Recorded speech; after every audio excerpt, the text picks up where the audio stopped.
There's something nobody ever told you about the way you go quiet when you're hurt.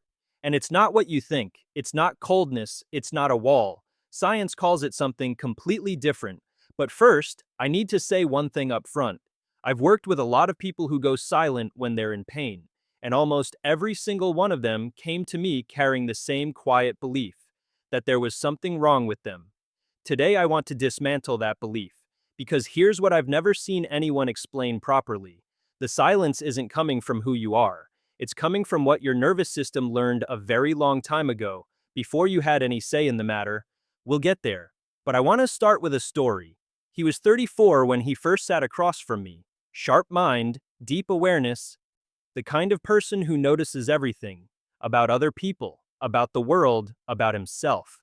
He carried himself quietly, the way people do when they've spent a lifetime learning that taking up too much space comes with a cost. He'd just come out of his second long-term relationship, and both times, he told me, the ending had sounded almost identical. You shut down, you just disappear. I can never tell what you're feeling. And he would look at me with this expression I came to recognize, somewhere between exhaustion and confusion, and say, but I wasn't disappearing. I don't even know how to explain it. I was everywhere inside. Everything was happening at once. I just couldn't get it out. What struck me most wasn't the story itself, it was the way he told it. Carefully, precisely. Choosing each word like he was still making sure he had it right before he let it out. Even in that room, even talking about his own pain, he was editing himself in real time, not out of dishonesty, but out of a deep, almost unconscious need to only say what he truly meant. He'd been carrying that for years, the quiet, grinding belief that his silence was a character flaw, that the way he moved through pain was somehow the wrong way, that everyone else had figured out something he hadn't.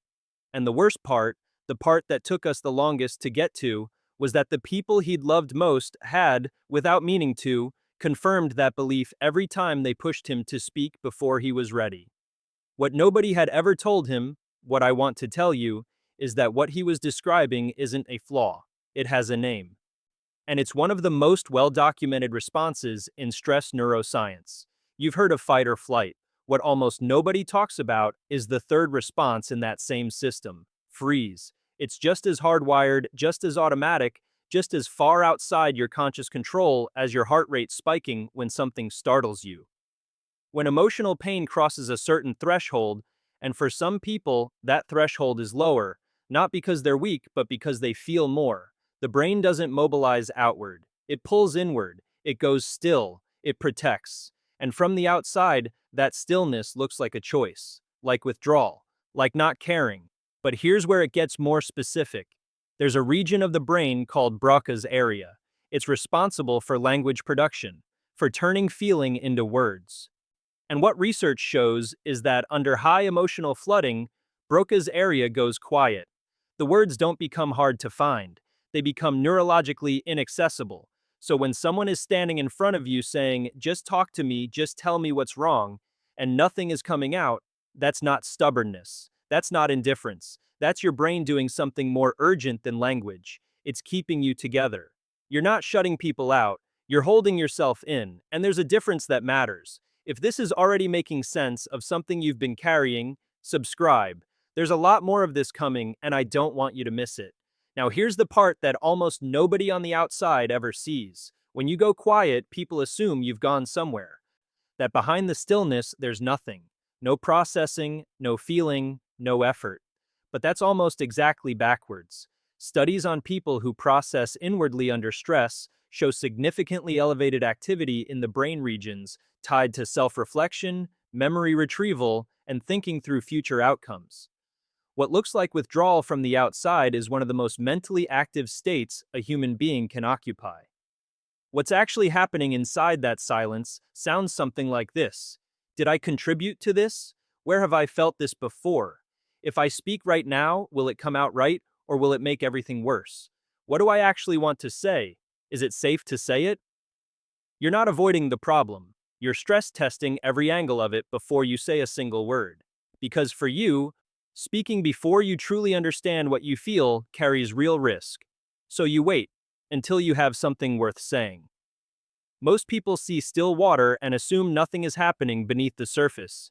You know better than anyone that still water runs deep. Has someone ever called your silence manipulation or coldness? Tell me in the comments. You're not alone in that, and I want to hear it. About 3 months into our work together, he said something I've thought about many times since. We'd been unpacking a lot. Old patterns, old wounds, the long history behind the way he handled pain. And one session he went quiet for a moment, the way he sometimes did when something was crystallizing inside him. There was never any performance to his silences. They were real. You could almost feel the weight of whatever was being sorted through. Then he looked up and said, I realized something. I have never said something in a fight that I didn't mean. Not once. Not in any relationship I've ever been in. Everyone around me, people I loved, people I trusted, said things in anger they later had to walk back. Apologies for words that couldn't be unsaid. I never did, because I never spoke until I knew it was true. He paused. You could see him sitting with it, really sitting with it, turning it over, examining it the way he examined everything. Not rushing to a conclusion, just letting it settle. I think I've spent years treating that like a problem, like evidence of something missing in me, like I was the one who needed fixing. Another pause. But maybe it's not a problem at all. Maybe it never was. It wasn't, it isn't. In a world where people say everything immediately and mean maybe half of it, he said less and meant all of it. Every single word. That's not emotional unavailability. That's not distance. That is a kind of emotional integrity that most people spend their whole lives trying to find. And he'd had it all along, buried under years of being told it was a flaw. But here's something we also had to look at together. This didn't start recently. The freeze response doesn't decide to show up in your 30s. It was installed long before that. Attachment theory tells us that the way we handle emotional pain as adults maps directly onto what we learned in our earliest close relationships. What happened the very first times we showed vulnerability. Whether speaking up led to connection or to something worse. Maybe you cried as a kid and were told to stop being so sensitive. Maybe you opened up to someone you trusted completely and they used it against you. Maybe your pain was met with silence, or lectures, or a look that said, not this again. So you adapted. You got quiet, not because you stopped feeling, but because feeling out loud kept costing you something. Your nervous system took careful notes. And it still follows them. That's not destiny, but it is history. And the two are not the same thing. There's a concept in psychology called the window of tolerance. It's the neurological state where real communication is actually possible. When you're outside that window, flooded, raw, too deep in it, no real conversation can happen, not for anyone. You already knew this intuitively, even if nobody ever gave it a name. That's why you wait.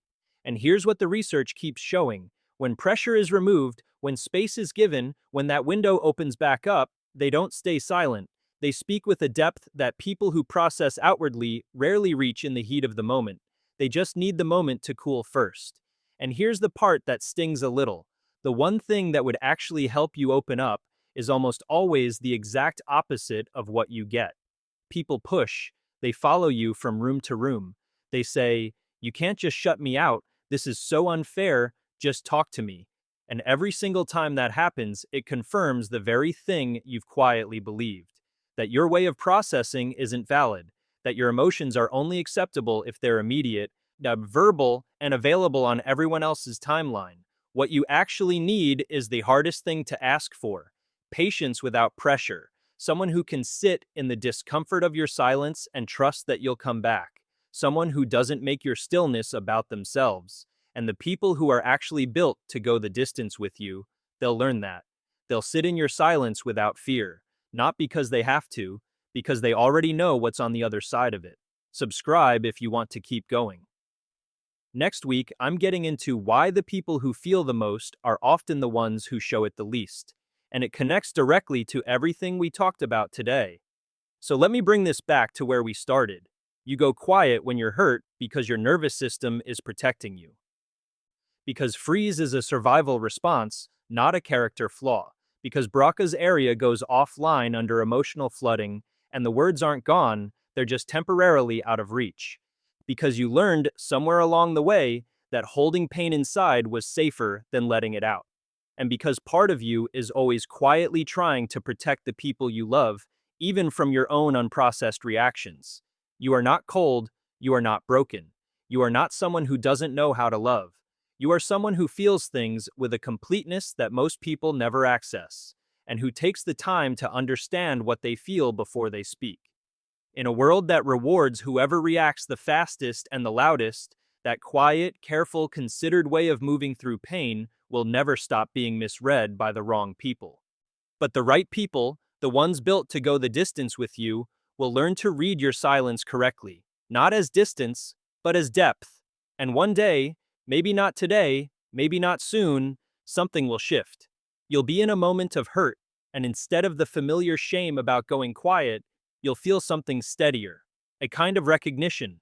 You'll know that the silence is not the problem, that what's happening inside you is not nothing, it's everything, organized slowly and carefully, the way honest things are, and that quiet knowing, no one can take it from you, no matter how many times they've misread you. If this felt like someone finally handed you the words for something you've been carrying a long time, subscribe and drop something in the comments. I read every single one, and I want to know what landed for you. I'll see you in the next one.